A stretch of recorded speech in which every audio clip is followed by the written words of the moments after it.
infighting. Let me get Sure. some perspective from Christopher Sands. He's a senior fellow with the Hudson Institute. He's joining me now with Ambassador Wilkins. And Christopher Sands, always good to have you back on the program. And we're watching Iowa, and a lot of Canadians are saying, all right, what issues that will be debated by some of the GOP candidates, and a lot of them are social conservative issues, and they may not relate directly to international issues or issues that affect Canadians. But perhaps, Christopher, what issues affect Canadians here? Well, I think that the Canada-U.S. relationship that Ambassador Wilkins worked on and bequeathed to the Obama administration is in really good shape. We don't have a lot of bilateral tensions. All of the Republicans are in favor of building the Keystone Pipeline. That's probably the biggest headline-grabbing issue that we've seen in this campaign so far. And there's not much difference among the Republicans on building that pipeline. The Obama administration itself hasn't said it won't, just said it won't decide until the election is passed. So it's not a time when the U.S. and Canada are really at loggerheads or there's much to fear. I think for most Canadians, the big issue in this election is, will the U.S. economy turn around? Will new leadership help the U.S. to get back on its feet, buying more Canadian products across the board? Because that obviously strengthens Canada's chances for a robust recovery. Ambassador, what's your view on that? Are there issues that Canadians should say, especially just in the GOP side here right now, we better pay close attention to that? Well, I agree with Chris. I mean, the overall issue of this election is jobs and the economy. And if the economy turns around in the United States, then it obviously is a plus for Canada. The Keystone XL pipeline has gotten a lot of attention by the Republican candidates. Each of them have endorsed it. Each of them have criticized President Obama for the delay in the decision.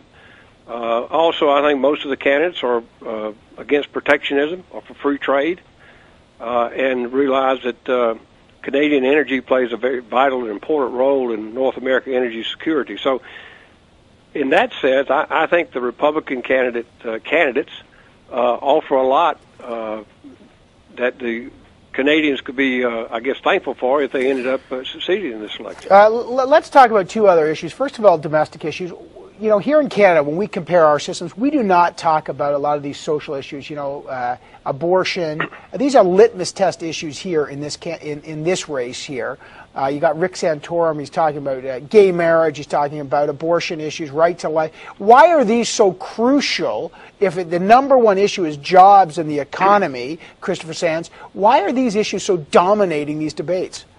Well, I think it comes down to trust. What a lot of the Republican voters are looking for is somebody who seems to reflect their values that they can have confidence in, and they use issues like that as a way of sort of testing. Is this the kind of person who shares my values, who I can trust on the big things like turning the economy around? Most of us aren't economists, and when it comes to what should we do with the Federal Reserve or how should we rework entitlement programs, it's these questions of values that are a lot easier for people to understand. That's why they take such an important role now when the candidates are so little known by average voters.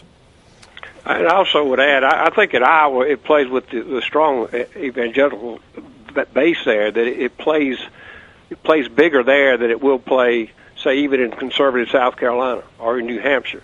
And so you're seeing more comments about the social issues today than you might see 2 weeks from now. And look at the past 15 or so debates. The dominant issues, you've had that come up, social issues. You've had foreign affairs come up. But the predominant issue that has prevailed through all these discussions has really been the economy and jobs. And I think that will continue to be the number one issue. You probably will. One last thing before I let you go, and Christopher Sands, I'll start with you. Ambassador Wilkins talked about foreign affairs. You've got a candidate who's been called isolationist, Ron Paul, running very strongly in Iowa right now. He says he's not isolationist because he's pro-free trade, but from a foreign policy point of view, he wants really a kind of founding fathers view of the United States, which is basically there is no foreign policy on that.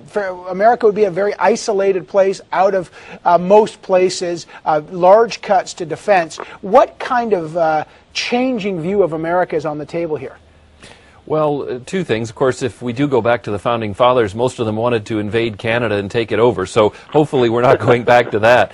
But wait, that was 1812. That was even before. Yeah, exactly. That was post-founding, just to be clear here, as you know. To be fair. But I think that you couldn't get them across the river in 1812. Okay, go ahead. Well, I think that Ron Paul represents a movement within a lot of young support, a lot of other supporters in the U.S. that really believe in a smaller government. They're skeptical of foreign aid, skeptical of the big military, big government, big labor, big business. Anything big makes them nervous that their liberties are going to be threatened. And so I think that's a part of the Republican Party, but it's a limited part. Ron Paul will do well in Iowa. I think his ability to do well in other primaries and votes down the road is more capped.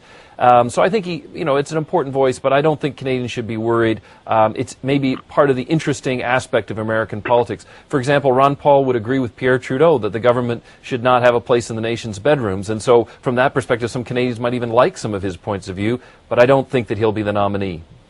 What about you, Ambassador? Ambassador Wilkins, will there be a different view of the United States if, depending on which GOP leader wins this and possibly beats Obama? Of course, that's their hope. Well, I don't think Ron Paul will be the winner, and I don't think he represents the Republican mainstream view. I think you got to keep in mind Iowa is a caucus state. A lot depends on organization. Ron Paul has run before. He's been in Iowa for years. He's organized. Probably better than anybody else there. So he's going to have the ability to get his vote out. And the voters is a very small pool. It's 100,000 people roughly.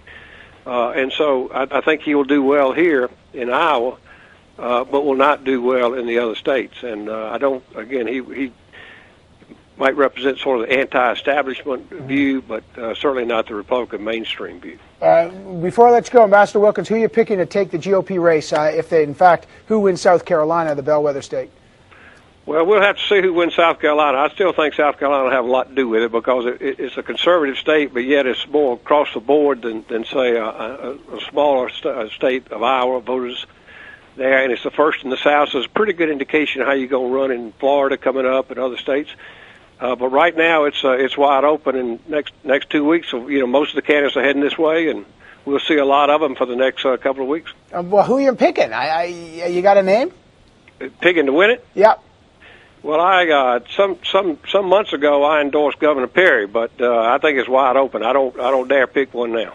Yeah, I think that endorsement. It was an endorsement. I don't know if Governor Perry's right now in the race. Well, I could say that he went up right after I endorsed him, or I could say he went down right after I endorsed him. I'm not sure which is right. I'm not sure where he's going. I think that's the key question. Christopher Sands, you think there's a front runner?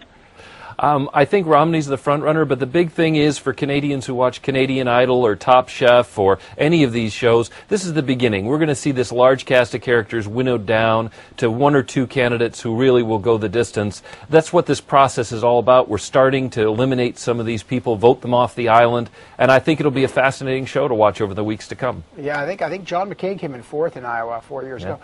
Christopher Sands of the Hudson Institute in Washington, always good to have you, and the former U.S. Ambassador to Canada, David Wilkins, on the phone from Greenville, South Carolina. Happy New Year to both of you. Thank you. Thank you.